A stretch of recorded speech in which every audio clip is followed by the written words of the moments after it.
Hello दोस्तों, welcome to my YouTube channel. आज के इस वीडियो में हम अनसपोर्टेड हार्डवेयर में विंडोज़ 11 का 25S2 जो कि लेटेस्ट रिलीज़ है माइक्रोसॉफ्ट का, उसे इंस्टॉल करने वाले हैं। जैसा कि खबर निकल के आ रहा था कि अब आप विंडोज़ 11 का जो लेटेस्ट रिलीज़ है 25S2 उसको अनसपोर्टेड हार्डवेयर में इंस्टॉल नहीं कर सकते। माइक्रोसॉफ्ट ने इसमें कई सारे रिस्ट्रिक्शंस डाल दिए हैं, लेकिन आज मैं इसको इंस्टॉल करूँगा अनसपोर्टेड हार्डवेयर पर। जैसे कि मेरा ये जो सिस्टम है ये अनसपोर्टेड है विंडोज़ 11 के लिए। आपके पास भी ऐसा कोई सिस्टम हो जिसमें आप विंडोज़ 11 इंस्टॉल करना चाहते हो, बस आपके पास मिनिमम 4 GB का रैम हो और सेकंड जनरेशन का हो आपका CPU, third generation, fourth generation, seventh generation, किसी में भी इजीली इस प्रोसेस को आप यूज़ करके इंस्टॉल कर सकते हो। यहाँ पर जैसा कि मैं आपको शो कर दे रहा हूँ कि जो मेरा ये सिस्टम है ये अनसपोर्टेड है विंडोज़ 11 के लिए। यहाँ पर आप देख सकते हो इसमें i7 4770 ये प्रोसेसर लगा हुआ है और फिलहाल इसमें जो विंडोज़ इंस्टॉल है वो है विंडोज़ 10 Pro 22H2।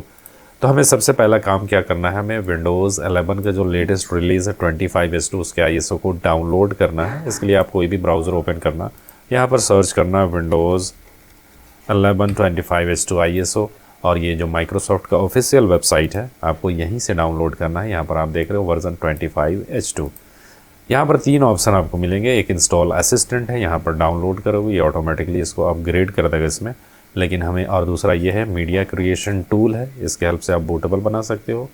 और ये है डायरेक्ट हमें ISO डाउनलोड करना हो तो यहाँ, तो मैं डायरेक्ट इसके ISO को डाउनलोड करना चाहता हूँ तो यहाँ पर हम इसके एडिशन को चूज़ करेंगे। यहाँ पर ये मल्टी एडिशन ISO यही सिर्फ सिंगल अवेलेबल है, यहाँ पर डाउनलोड नाउ इस पर क्लिक करो। उसके बाद आपको लैंग्वेज चूज़ करना है, तो यहाँ से हम इंग्लिश यूनाइटेड स्टेट ये चूज़ करते हैं, कंफर्म करते हैं और 64 बिट डाउनलोड ये ऑप्शन आएगा, इस पर क्लिक करो और ये ISO आपका डाउनलोड होना शुरू हो जाएगा। इसे मैंने पहले ही डाउनलोड कर रखा है, ये रहा यहाँ डेस्कटॉप पे पड़ा हुआ है। उसके बाद हमें एक टूल चाहिए रूफूज, जिसकी हेल्प से हम बूटेबल बनाएंगे। तो रूफूज सर्च करो, यहाँ पर ये फर्स्ट वेबसाइट ही है इसका। यहाँ पर नीचे स्क्रॉल करो और इसके यहाँ पर आपको 4 ऑप्शन मिल रहे हैं, आप इसमें से किसी को भी डाउनलोड करो और तो ये डाउनलोड हो गया है। अब एक पेन ड्राइव लो, मिनिमम 8 GB का पेन ड्राइव आपको चाहिए इसका बूटेबल बनाने के लिए। तो बूटेबल पेन ड्राइव, तो ये रहा पेन ड्राइव जो 8 GB का है। अब सिंपली हमें रूफूज को रन करना है। रूफूज को जो अभी हमने डाउनलोड किया इसको डबल क्लिक करो, रन करो, यहाँ पर यस कर दो और ये जो मेरा पेन ड्राइव है उसको इसने ऑटोमेटिकली डिटेक्ट कर लिया है। उसके बाद हमें ISO चूज़ करना है, यहाँ पर बूट सिलेक्शन पे सेलेक्ट पे क्लिक करो। ISO आपने जहाँ भी डाउनलोड करके रखे हो बस ये रहा, इसको सेलेक्ट करो, ओपन करो। उसके बाद हमें यहाँ पर देखो पार्टीशन स्कीम ये सिस्टम के अकॉर्डिंग होगा। आपको GPT जो एडवांस भी है, MBR तो लेगेसी बायोस के लिए है, GPT चूज़ करना ज़्यादा बेहतर है। आपका जो बायोस, अब सिस्टम अगर आपका बहुत ही पुराना हो, लेगेसी बायोस हो,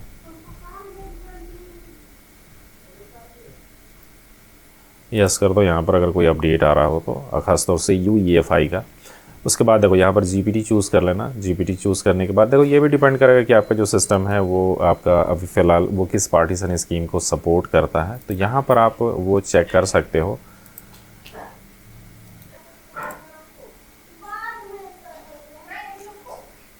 यहाँ से आप डिस्क मैनेजमेंट ये ओपन करना और जिस पे भी विंडोज़ इंस्टॉल है उस पर राइट क्लिक करके इसके प्रॉपर्टीज़ पे जाओगे, यहाँ वॉल्यूम पे, तो यहाँ पर आपको मिलेगा कि अभी जो आपका पार्टीशन है वो किस फॉर्मेट में, किस पार्टीशन स्टाइल में फॉर्मेट है। तो ये GPT में है, GUID पार्टीशन, तो ये GPT चूज़ हमें यहाँ पर करना है। अगर वहाँ MBR होता तो हम यहाँ पर MBR चूज़ कर लेते हैं, वैसे कोई प्रॉब्लम नहीं है। मैं इसको फ्रेश इंस्टॉल इस पर करने वाला हूँ, चूँकि फ्रेश इंस्टॉल करना ज़्यादा ही बेहतर होता है। इससे क्या है कि आपका जो सिस्टम है जो न्यूली है, अनसपोर्टेड भी है, लेकिन वो आपके सिस्टम में सुपर फास्ट काम करेगा। अगर आप इसको अपग्रेड करोगे तो सिस्टम स्लो होगा, लैगी होगा, तो बेस्ट होगा कि हम इसे फ्रेश इंस्टॉल करें। अब सिंपली हमें यहाँ पर स्टार्ट पे क्लिक करना है। आप यहाँ पर चाहो तो इसका नाम दे सकते हो, स्टार्ट पे क्लिक करो। अब देखो यहाँ पर है कस्टमाइज्ड विंडोज़ इंस्टॉलेशन। देखो अनसपोर्टेड डिवाइस पे आप इसको इंस्टॉल कर रहे हो तो मैं रेकमेंड करूँगा कि आप यहाँ पर, आपका माइक्रोसॉफ्ट अकाउंट हो तो आप इसको अनचेक रख सकते हो, और अगर आप लोकल अकाउंट क्रिएट करना चाहते हो तो आप इसको चेक कर लेना। तो ये एक आपके नाम से, यहाँ पर जो भी नाम आप देना चाहो उसके नाम से एक लोकल अकाउंट क्रिएट हो जाएगा। तो माइक्रोसॉफ्ट अकाउंट से लॉगिन करने का ज़रूरत नहीं पड़ेगा आपको। बाकी यहाँ पर देखो जो रीज़न है वो अभी फ़िलहाल जो सिस्टम यूज़ हो रहा है ना, उसी के वैल्यू को ये कॉपी कर लेगा। तो जो अभी फ़िलहाल मैं यूज़ कर रहा हूँ ये करेक्ट है, तो मैं इसी को यहाँ पर set regional option to the same value as this user. उसके बाद यहाँ पर जितने भी ऑप्शन है ना, अनसपोर्टेड डिवाइस पे मुझे इसको यूज़ करना है ना, तो यहाँ पर जितने ऑप्शन है ना इन सभी को सेलेक्ट कर लेना। उसके बाद ओके करो। अब यहाँ पर ये वार्निंग आ रहा है कि आपका जो पेन ड्राइव हो उसमें कोई भी डाटा हो ना तो वो फॉर्मेट हो जाएगा, तो उसका बैकअप ले लेना। तो इस केस में यहाँ पर आपका कोई डाटा हो पेन ड्राइव में तो आप उसको कॉपी कर लेना, उसके बाद इसको ओके करो। और अब बूटेबल पेन ड्राइव बनना शुरू हो गया है। थोड़ा सा इंतज़ार करो, जब ये कंप्लीट हो जाएगा तो उसके बाद हम इसे इंस्टॉल करेंगे इसी पीसी में।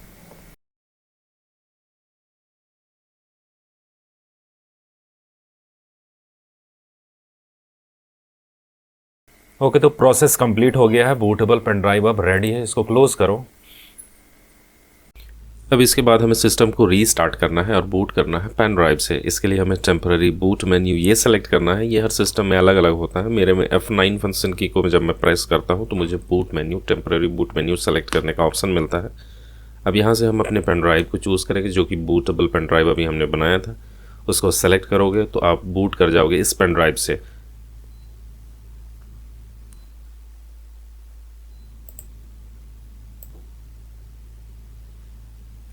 इसका इंस्टॉलेशन विंडोज़ 11 24 की ही तरह है। आपको बस यहाँ से टाइम एंड करेंसी फॉर्मेट ये चूज़ करना है।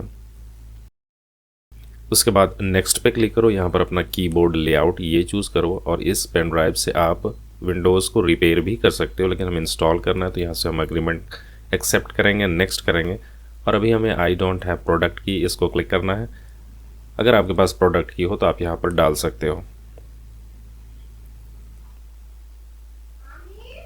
अब यहाँ से आपको एडिशन चूज़ करना है। आपका जो सिस्टम लाइसेंसी है आप वही एडिशन यहाँ पर चूज़ करना है। मैं विंडोज़ 11 प्रो ये चूज़ कर रहा हूँ, मेरा लाइसेंस इसी का है। नेक्स्ट पे क्लिक करेंगे। उसके बाद हमें यहाँ पर लाइसेंस और टर्म्स एग्रीमेंट इसको एक्सेप्ट करना है।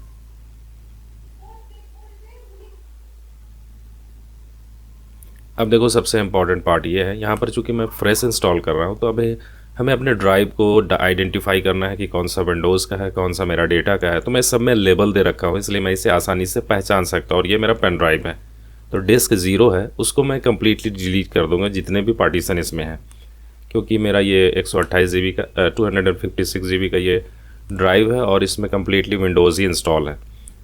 तो डिस्क 0 ये आइडेंटिफाई होने के बाद देखो यहाँ पर दूसरे किसी ड्राइव को डिलीट मत करना अगर उसमें आपके पास मल्टीपल ड्राइव इंस्टॉल हो तो डिस्क 0 कम्प्लीटली फॉर्मेट हो चुका है। सारे पार्टीशन को मैंने डिलीट कर दिया है। अब मैं यहाँ पर इसका न्यू पार्टीशन क्रिएट कर रहा हूँ। क्रिएट होने के बाद 3 पार्टीशन बनते हैं सेपरेट, जिसमें एक ये EFI पार्टीशन होता है, एक सिस्टम रिजर्व, और एक सबसे बड़ा पार्टीशन जो है उसी में हम विंडोज़ को इंस्टॉल कर सकते हैं। तो इसको हमें चूज़ करना है और नेक्स्ट पे क्लिक करना है। और यहाँ पर जो ऑप्शन सेलेक्टेड है इंस्टॉल नाउ पे क्लिक करो और ये इंस्टॉलेशन प्रोसेस स्टार्ट हो गया है। अभी तक किसी भी तरह का कोई भी एरर नहीं आया। इसमें इंस्टॉल आप होने देते हैं और उसके बाद देखते हैं विंडोज़ 11 को रन करके। और इंस्टॉल होने के दौरान सिस्टम कई बार रीबूट होगा तो पैनिक नहीं होना है, ये प्रोसेस है इंस्टॉलेशन का ही।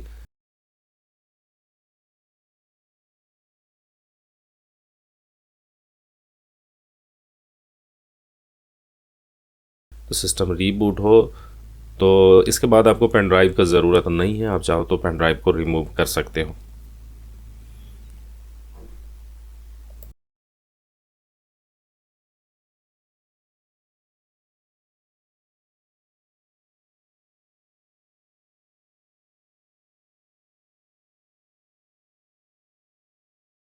तो इसमें मुझे विंडोज़ 11 को इंस्टॉल करने में कुछ प्रॉब्लम नहीं है, इसमें आसानी से ये इंस्टॉल हो गया है। और देखो बहुत से लोगों का ये कहना भी है ना कि विंडोज़ 11 को इंस्टॉल करोगे मगर उसका अपडेट आपको अवेलेबल नहीं होगा। तो यहाँ पर हम ये भी टेस्ट करते हैं कि इसमें अपडेट्स आएंगे कि नहीं।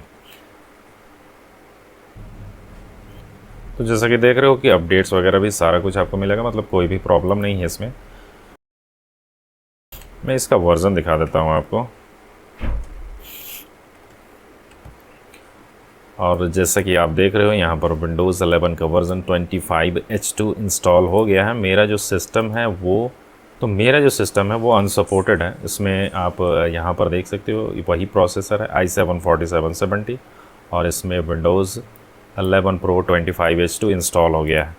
तो ये एकदम आसान ट्रिक है जिसकी हेल्प से आप किसी भी अनसपोर्टेड डिवाइस में विंडोज़ 11 के इस लेटेस्ट रिलीज़ को इंस्टॉल कर सकते हो 25H2 को।